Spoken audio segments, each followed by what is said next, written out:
ஓம் சாய்ராம்.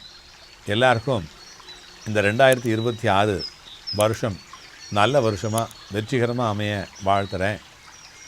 இந்த பிரார்த்தனை ஒரு அன்பர் அவங்களுடைய குடும்பத்திலேருந்து வந்து பிரார்த்தனை பண்ணிக்கிட்டாங்க. இதை சொல்லும் போதே மனசு நடுங்குது. ஏன்னா இது ஒரு கதை மாதிரி தொடங்கினா கூட முடிவில் அது நம்பிக்கையோட ஒரு ரத்தம் கலந்த ஒரு சாட்சியம், ஒரு வழக்குங்க. சாதாரணமான வழக்கு இல்லை அது. அந்த தம்பி ஜெயிலுக்கு போகாமல் இருக்கிறதுக்காக வேறு வழியே இல்லை அப்படின்னு சட்டம், சூழ்நிலை, மனுஷாளுங்க எல்லாருமே ஒரே குரலில் சொன்ன வழக்கு.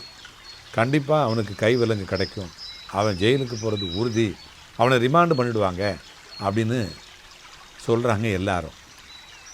அங்கேருந்து வந்தாங்க அந்த குடும்பத்தினர், பிரார்த்தனை பண்ணிக்கிட்டாங்க. வழித்துணை பாபா நீ தான் வழி கொடுக்கணும் அப்படின்னு வேண்டிக்கிட்டாங்க. நானும் கூட இருந்து இந்த வாட்ஸ்அப்பில் இருக்க எல்லாருக்கும் அனுப்பிச்சேன். நீங்களும் பார்த்துருப்பீங்க, உங்கள் வாட்ஸ்அப்பில் குழுவில் இருந்தாக்கா நீங்கள் பார்த்துருப்பீங்க. அது கைவிடலை பாபா. அந்த சாய் பக்தர் வாழ்க்கையில் பல தடவை சாயப்பாவை கூட்டிருப்பார். ஆனால் அந்த நாள் கண்ணீரோட உடம்பே நடுநடுங்க கடைசி துளி நம்பிக்கையோட உங்கள் முன்னாடி வந்து நின்னார்.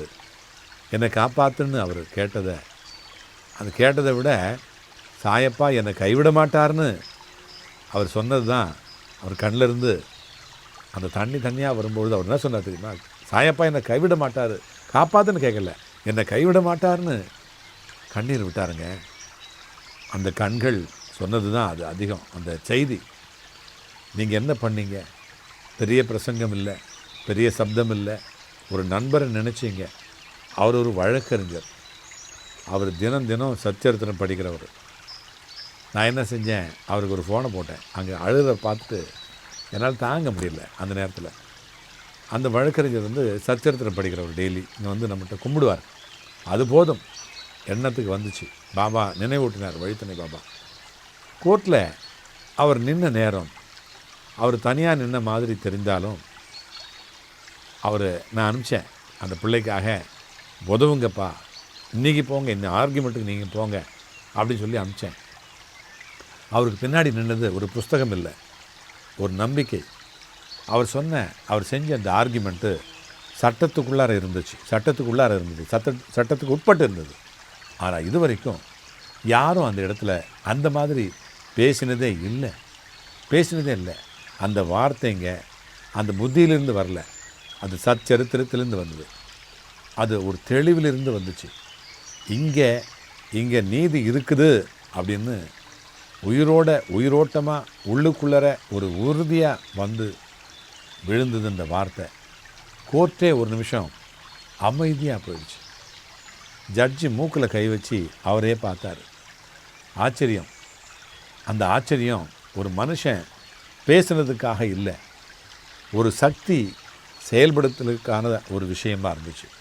அந்த நொடியில் கைவிலங்கு போடப்படலை. ஒரு மனுஷன் ஒரு மரியாதையோட வெளியில் வந்தார், தலை நிமிர்ந்து வந்தார், கண்ணீரோடு வந்தார். ஆனால் இந்த முறை வலியால் வரலை, நன்றி கலந்த கண்ணீர். பாபா என்னை காப்பாற்றுவார் அப்படின்னு சொன்னார் பார்த்தீங்களா? பாபா என்னை காப்பாற்றுங்க அப்படின்னு கேட்கல அவர், பாபா என்னை காப்பாற்றுங்க அப்படின்னு நம்பினார், காப்பாற்றுவாருன்னு நம்பினார். இது செஞ்சது யார்? வழக்கறிஞரா, இல்லை நானா, இல்லை இங்கே உட்காந்துருந்த நம்மலாம் சேர்ந்து பிரார்த்தனை பண்ணது நாமளா? இல்லை, அவர் ஒரு கருவி. நீங்களும் ஒரு கருவி தான். சட்டமாக அதுவும் ஒரு கருவி தான். ஆனால் அந்த கருவிகளையெல்லாம் சரியான நேரத்தில், சரியான இடத்துல, சரியான விதத்தில் இயக்கின கை சாட்சாத் வழித்துணை பாபாவுடைய கை. சாய் அதிகம் பண்ணுறாருன்னா வானத்திலிருந்து குரல் வர்ற மாதிரி, அந்த அசரீர் வர்ற மாதிரி கிடையாது, மின்னல் அடிக்கிற மாதிரி கிடையாது. அவர் அமைதியாக மனுஷால் மூலமாக, சட்டங்கள் மூலமாக, நிகழ்வுகள் மூலமாக சரித்திரம் எழுதுவார். அந்த மனுஷன் ஜெயிலுக்கு போகாதது ஒரு சட்ட வெற்றி மட்டுமல்ல, அது சாட்சாத் சாயப்பாவுடைய வெற்றி. அது நம்பிக்கை, அந்த நம்பிக்கை ஒரு நாளும் தோற்காது அப்படின்னு சாயப்பா எழுதின ஒரு வரி, அவர் போட்ட கையெழுத்து. சத்தியமாக சொல்கிறேன், இந்த சம்பவத்தில் வேறு யாரும் இல்லை, வழித்துணை பாபா தான் இருந்தார். அவர் வந்து கைவிலங்கை கழட்டலை, ஆனால் கைவிலங்கே போடப்படாத மாதிரி நிகழ்ச்சியை மாற்றினார், நிகழ்வை மாற்றினார். அதுதான் சாய், அதுதான் நம்பிக்கை, அதுதான் உயிரோட ஆன்மீகம், அதுதான் ஒரு சாய் பக்தருடைய ஒரு வார்த்தை. காப்பாற்றுன்னு சொல்லலை, காப்பாற்றுவாருன்னு சொன்னார். அதுதான் அங்கே நின்றுச்சு.